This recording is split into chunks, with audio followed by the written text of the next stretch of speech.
더불어민주당 임혁배 공천관리위원장이 1차 공천 심사 결과를 발표했습니다. 자, 당내 중진들의 이선 후퇴를 좀 압박하는 모양새인데 윤석열 정권 탄생 책임 공방이 다시 명문 갈등으로 번지는 거 아니냐 우려의 목소리도 나오고 있습니다. 더불어민주당의 김민석 의원 전화 연결해서 자세한 이야기 들어보겠습니다. 의원님 나와 계십니까? 네, 안녕하세요. 자, 어제 민주당 1차 공천 결과 발표가 됐습니다. 어떻게 보셨습니까? 네, 아직 그렇게 많은 수가 발표된 것은 아니어서요. 네, 특별하게 이렇게 의미를 크게 부여하면서 보진 않았습니다. 저는. 특히 윤석열 정권, 특히 검찰 정권 탄생 기회자들 책임 있는 결정을 하라 이렇게 공관위원장이 말을 했거든요. 이게 또 선배 정치인들이 또 후배 위해서 길을 터달라 이런 요청도 했는데 이 메시지는 어떻게 해석을 해야 됩니까? 글쎄요, 그것은 일반적으로 그런 어떤 흐름이나 기류나 요구들이 있는 것을 반영한 얘기 아닌가 싶은데요. 윤석열 정권 탄생 책임론 이 발언 이게 좀 논란이 되고 있는데 당내에서도 누군지 좀 해석이 분분한 것 같아요. 글쎄요, 누굴 특정해서 지적한 건 아니니까요. 예. 네. 의원님께서는 속으로 생각하는 분은 있을까요? 글쎄요, 그건 특별히 생각을 각자 판단하는 거 아니겠습니까? 또 다선 중진 불출마 얘기 아니냐 이런 것도 있는데 의원님도 중진이시잖아요. 중진 아니에요? 그 또한 네. 정치는 다선이건 초선이건 예. 사실은 역할이 있으면 의미 있게 계속 하는 것이고 의미 있는 정치적 정책적 역할이 없으면 굳이 꼭 계속할 의미는 없는 것이고 그렇게 스스로 또는 객관적으로 판단하는 거 아니겠습니까? 그 공관위원장 이 발언이 또 명문 정당으로 좀 갈등이 봉합되는 것처럼 보였는데 또 갈등 겪는 거 아니냐 이렇게 해석할 수도 있는 겁니까? 아니면 좀 지켜봐야 됩니까? 정당의 통합은 계속하면서 네. 또 끊임없이 어떤 새로운 상황과 시대적 요구에 맞는 혁신은 해나가야 되는 거니까요. 저는 네. 그것은 꼭 어떤 모순적인 건 아니라고 봅니다. 우리는 늘 매번 어떤 총선이나 또 큰 선거 또는 공천 과정을 거치면서 당의 안정과 통합은 유지하면서도 또 새로운 사람도 들어오고 혁신도 하고 그렇게 하는 것이 굉장히 자연스러운 거죠. 그렇다면 의원님 보시기에는 우리 보도가 많이 되고 있는 친명 친문 갈등은 없다고 이렇게 생각하시는 겁니까? 저는 세력으로서의 그런 갈등 문제는 특별히 없다고 봅니다. 아하, 갈등 문제는 없다. 자, 어제 이제 1차 발표가 됐습니다. 설 이후에 아마 발표될 2차 발표. 2차 공천 발표가 분수령이 될 것 같은데 전망을 어떻게 하는지 궁금하고 만약에 공천 탈락자들이 좀 탈당으로 또 이어질 수도 있는지 어떻게 보시는지요? 글쎄요, 그건 각자의 문제이기 때문에 제가 판단하기는 어렵고요. 네. 그런데 통상 경선에 준하는 과정을 거친 후에 탈당은 못하게 큰 정치적 의미는 없지 않겠습니까? 아하. 그 컷오프 되거나 처음부터 공천 아예 배제되는 그런 경우는 탈당이 가능하지 않을까요? 그거는 있을 수 있는데 그건 지금 예단하기 어려우니까요. 어떤 경우가 될지 규모가 어찌 될지도 판단하기 어렵고 하기 때문에 네. 그 전제로 얘기하는 것은 맞지는 않은 것 같습니다. 선거제 이야기 좀 해보면요. 어제 이재명 대표가 제안한 통합형 비례정당 이 만장일치로 채택했다는 얘기가 있는데 의총에서 만장일치됐다. 이건 어떤 의미가 있다고 봐야 됩니까? 아시다시피 선거제를 놓고서 굉장히 오랜 기간 동안에 걸쳐서 상당히 팽팽하게 이제 의견을 나뉘어서 네. 토론을 해왔죠. 근데 그렇죠. 서로가 서로의 그 취지나 또는 그 각각의 장단점에 대해서 너무나 잘 이해하고 있고 또 어느 한쪽을 선택하기가 또 그만큼 쉽지 않다는 것도 충분히 알고 있었기 때문에 네. 실제로 그 과정에서 대표에게 결정이 위임된 과정도 너무나 잘 알고 있고 네. 그래서 결정이 막상 된 이후에는 실제 당의 분위기가 어려운 결정을 잘 했다 하는 그런 공감대가 굉장히 컸습니다. 직접 이재명 대표가 의총에서 얘기를 좀 하셨습니까? 분위기는 어땠어요? 그 당시? 이미 그 의총 이전에 아, 대표와 최고위원들이 이제 그 선거제에 대한 특별한 입장을 발표하고 나서 예. 광주에 의원 톡방 이제 의원들이 이렇게 서로 의사소통을 하는 톡방이나 이런 데서 또는 뭐 개별적으로 만나면서 이거는 그 참 어렵고 차선이지만 현재로서는 최상의 판단이고 결정이다. 네. 그렇기 때문에 뜻을 하나로 모으자 하는 게 335 또 전반적인 분위기로 되어 있어서 의총 이전에 이미 그 분위기는 잡혀 있었습니다. 지금 단체 톡방 말씀하셨는데 혹시 거기서 불만의 목소리는 없었습니까? 왜 그렇게 하냐고 이렇게? 저는 본 기억이 없는데요. 네. 자, 국민의힘은 국민의 미래라고 위성 정당명 짓고 이미 발기인 대회까지 마친 상태인데, 자, 위성 정당이 이제 만들어지는 상황에서 여당, 야당 어느 쪽이 유리하다고 봐야 됩니까? 글쎄요, 그거는 뭐 유불리를 어떻게 따지겠습니까? 국민들께서 판단하시는 건데요. 네. 국민의힘은 이제 불가피하게 이런 과정에 이르게 된 민주당의 결정에 대해서 뭐 비난도 하지만 본인들은 이미 지금 말씀하신 것처럼 준비를 다 이미 해놓은 상태 예. 아니었습니까? 그렇죠. 그래서 저희로서는 불가피한 과정에 대한 설명도 하고 또 그에 대해서 또 사과할 부분은 사과 말씀도 국민께 드리고 그렇지만 또 저희들이 에 대해서 이 윤석열 정권의 어떤 검찰 독재에 대해서 심판을 해야 한다라는 네. 저희들의 국민적 요구에 대한 책임감 이런 것도 다 하겠노라라는 말씀도 드린 것이기 때문에 이에 대해서 이해를 해주시고 최대한 도와주실 것을 부탁드리고 그런 입장으로 쭉 말씀드리는 것이죠. 결과는 어차피 국민들께서 정하시는 거니까요. 위성정당 방지법 이걸 같이 합의해서 통과시킬 수는 없는 거죠? 지금 상황에서? 아니 그것은 저희들이 계속해서 주장을 했지만 어차피 국민의힘에서 받지도 않았고 그 한쪽에서 그것을 실질적으로 진심으로 그거를 이렇게 금지만 아니라 하지 않으려는 의사가 없으면 무의미한 법이니까요. 예. 그 홍익표 원내대표가 4년 전하고는 다를 것이다. 4년 전 위성정당하고 다를 것이다. 이렇게 얘기를 하는데 4년 전하고 지금의 통합비례정당 어떻게 달라지는 겁니까? 참여 폭이 더 넓어질 가능성이 현재로서는 있다고 봐야죠. 폭이 더 넓어진다. 예.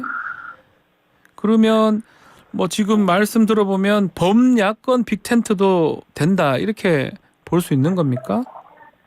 일단은 크게는 저희는 그렇게 하는 것이 옳지 않는가 생각을 하고요. 네. 이제 참여에 대한 판단은 또 각자의 몫이기 때문에 저희들이 그 또한 그냥 섣불리 얘기하기는 어렵고 원칙적으로는 그렇게 열려서 추진하는 것이 맞다 이렇게 보는 것이 전반적인 기류입니다. 그러다 보니까 뭐 이른바 조국 전 장관 신당이라든지 송영길 전 대표 만든 신당 이런 정당들도 연합 비례정당으로 가능하냐 이런 얘기가 계속 나오고 있거든요.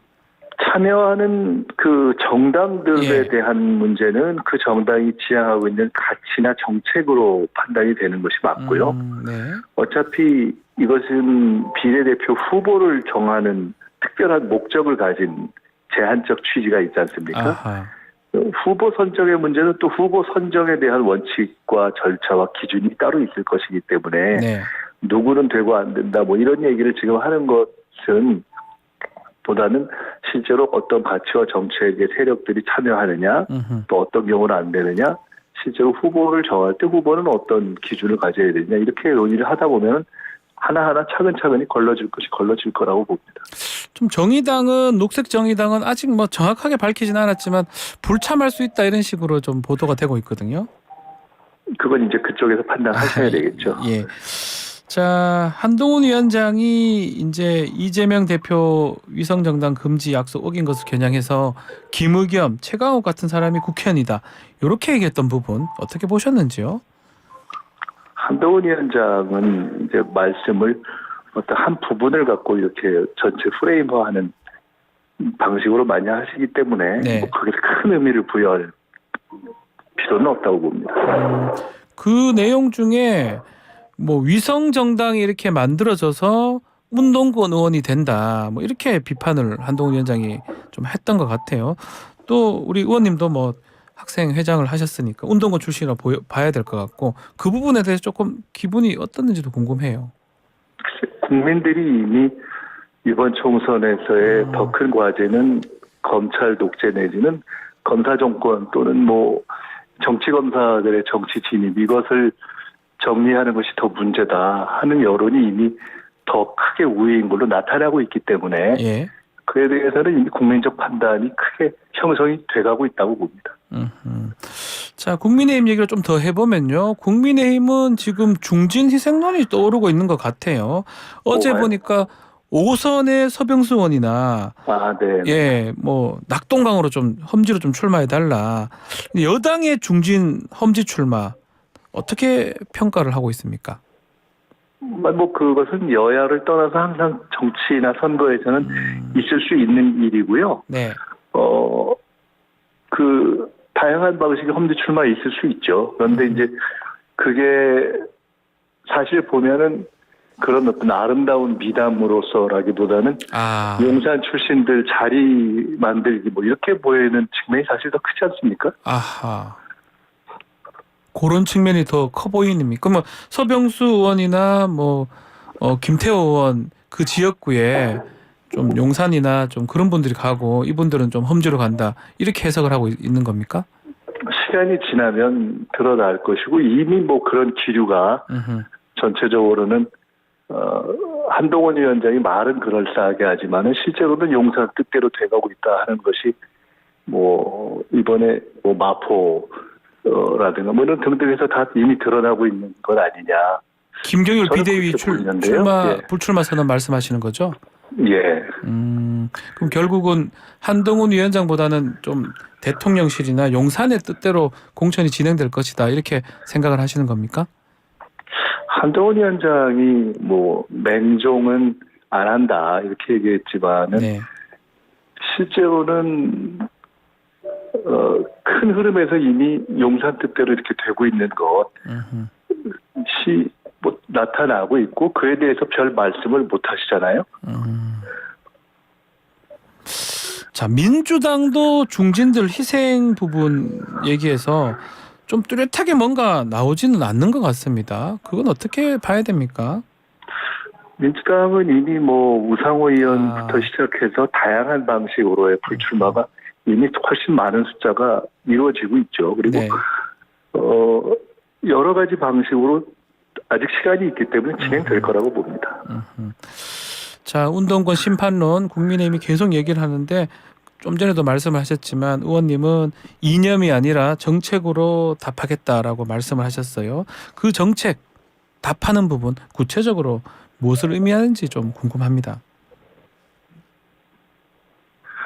아니 사실은 용산이나 또는 지금 국민의힘이나 한동훈 위원장이 운동권 얘기를 하고 이념 얘기를 하는 게 굉장히 고리타분한 얘기지 않습니까? 사실 정말 70년대, 80년대 얘기지 않습니까? 지금은 구체적으로 누가 어떤 정책 역량을 가지고 있고 어떤 정책이 있느냐를 갖고 선거는 그걸 갖고 평가하고 논하면 되는 거죠. 근데 거기에 그야말로 무슨 홍범도 이념 전쟁 프레임 수준의 그 프레임을 들고 나오는 것 자체가 굉장히 낡은 얘기여서 아마 그 지금 말씀하신 것은 저희 지역에도 아마 이른바 어떤 그 전략적인 타겟팅을 해서 검사 출신의 이제 제 상대를 이렇게 정해서 내려보낸다 하는 기사가 난 걸 제가 보고 그때 제가 페이스북에 쓴 거 아마 말씀하시는 것 같은데 맞습니다. 예, 그런 것 같은데 그냥 저는 정책 갖고 하나하나 말씀드리겠다 이렇게 한 겁니다. 그 실제로 그래서 전반적으로도 그렇고 뭐 제 경우에는 저희 지역에서도 그렇고 국민의힘에 대해서나 또는 각 지역에서 뭐 저 같은 경우는 저희 지역에서 하나하나 정책을 갖고 대하고 토론하고 우위가 드러나는 과정이 자연스럽게 나올 것이다 이렇게 봅니다. 그 지금 말씀하신 지역구가 이제 영등포 을이시잖아요. 네. 그대로 출마를 막 하시는데 박민식 전 장관이 출사표를 던졌습니다. 아마 영등포 을을 국민의힘에서는 전략 지역구로 아마 할 거라는 보도도 있고요. 어떻게 보시는지요? 글쎄 이제 기존에 하던 분이 또 뛰던 분이 계셔서 아, 제가 그냥 남의 당 얘기를 일방적으로 하면 조금 제가 예, 조금 결례가 될 것 같아서 그런데 그냥 예. 제 느낌으로는 예, 어차피 그동안 이렇게 기사를 보면 위에서 이렇게 내려보냈다 이런 얘기가 있어서 예. 아마 박민식 전 장관께서 후보가 되는 것이 아닌가 그 가능성이 더 높지 않은가 이렇게 보고는 있습니다. 음흠. 근데 제가 뭐 그 얘기를 먼저 하기는 좀 그렇고요. 예. 아, 그럴 가능성이 좀 높아 보인다. 예, 예. 알겠습니다. 자, 그리고 지금 좀 현안 얘기도 좀 해보면 지금 좀 중요한 게 또 보건복지위에 계시죠, 지금. 네네. 자, 어제 지금 정부에서 의대 2,000명 이상 증원하겠다 그 발표를 했는데 어떻습니까? 이게 참 논란이 될 것 같기도 하고요. 의사 증원은 뭐 여야를 넘어서 네. 우리 사회 전반적으로 필요하다 이렇게 얘기해 온 것이기 때문에 그리고 정부에서도 당연히 뭐 이미 몇 달 전부터 그 얘기를 해온 것이기 때문에 그 방향 자체는 그 사안에 대한 방향 자체는 뭐 당연한 얘기고요. 그런데 실제 정책이라는 면에서 보면은 상당히 거칠고 좀 부족한 면이 있다. 아, 거칠다? 우려스러운 점이 예. 있는 거죠. 왜냐하면 어쨌든 의사협회라든가 의료계하고 이렇게 논의를 하겠다고 했다가 굉장히 그 절차를 좀 거칠게 가져가는 면이 저희가 보기에는 눈에 띄고 아하. 더 문제는 사실은 지금 의사 숫자의 문제는 지방의 의사가 부족하다는 게 핵심적인 문제인데 그렇죠. 지역으로요. 예. 저희가 계속해서 주장해 왔고 지금은 국민의힘에서조차도 이렇게 동의를 하고 있는 지역의사제 쉽게 얘기하면 지방의 의사가 일할 수 있도록 하는 제도를 함께 하지 않고 그냥 숫자만 늘리는 걸 지금 고집하고 있어서 네. 저런 경우는 실제로 이렇게 양산된 의사들이 지방으로 갈 어떤 제도와 동기가 마련되지 않으면은 숫자는 늘어난 수도권 의사만 더 많이 늘어나게 되는 거여서 문제를 더 확대 재생산할 수 있는 굉장히 부실한 접근을 하고 있는 거거든요. 그래서 왜 그러는지 조금 이해가 어려운 면이 있습니다. 그 좀 거칠다는 부분 중에 지금 복지부와 의협이 만났다는데 4분 만에 파행을 했다고 하는데 그 부분도 좀 어떻게 봐야 됩니까? 뭐 그거는 저희가 구체적인 그 현장에 있지 않았기 때문에 네. 그런데요. 아시다시피 기억하시겠지만은 몇 달 전에 이미 이제 증원 문제가 논의가 나왔잖아요. 그렇죠. 차라리 그때 국회에서도 그렇고 논의를 체계적으로 쭉 이어가라라고 했는데 그때 정부 여당에서 아니 뭐 꼭 이걸 당장 하겠다는 건 아니다라고 해서 뒤로 밀고 그때 이거 그럼 선거에 앞서서 하려는 것이냐 하니까 그건 아니다. 선거 후로도 논의할 수 있다 이러다가 갑자기 어제 이렇게 네. 또 나온 거잖아요. 네. 그래서 아마 큰 방향이 옳다고 생각했던 의료계에서도 조금 황당하다고 받아들일 수 있는 측면이 있었겠다. 사실은 그렇게 보이는 건 사실입니다. 그럼 총선용이라고 이렇게 생각을 하시는 겁니까? 그거는 뭐 정부 여당이 더 잘 알겠죠. 자, 뭐 이게 총파업까지 간다면 그럴 가능성도 있을까요?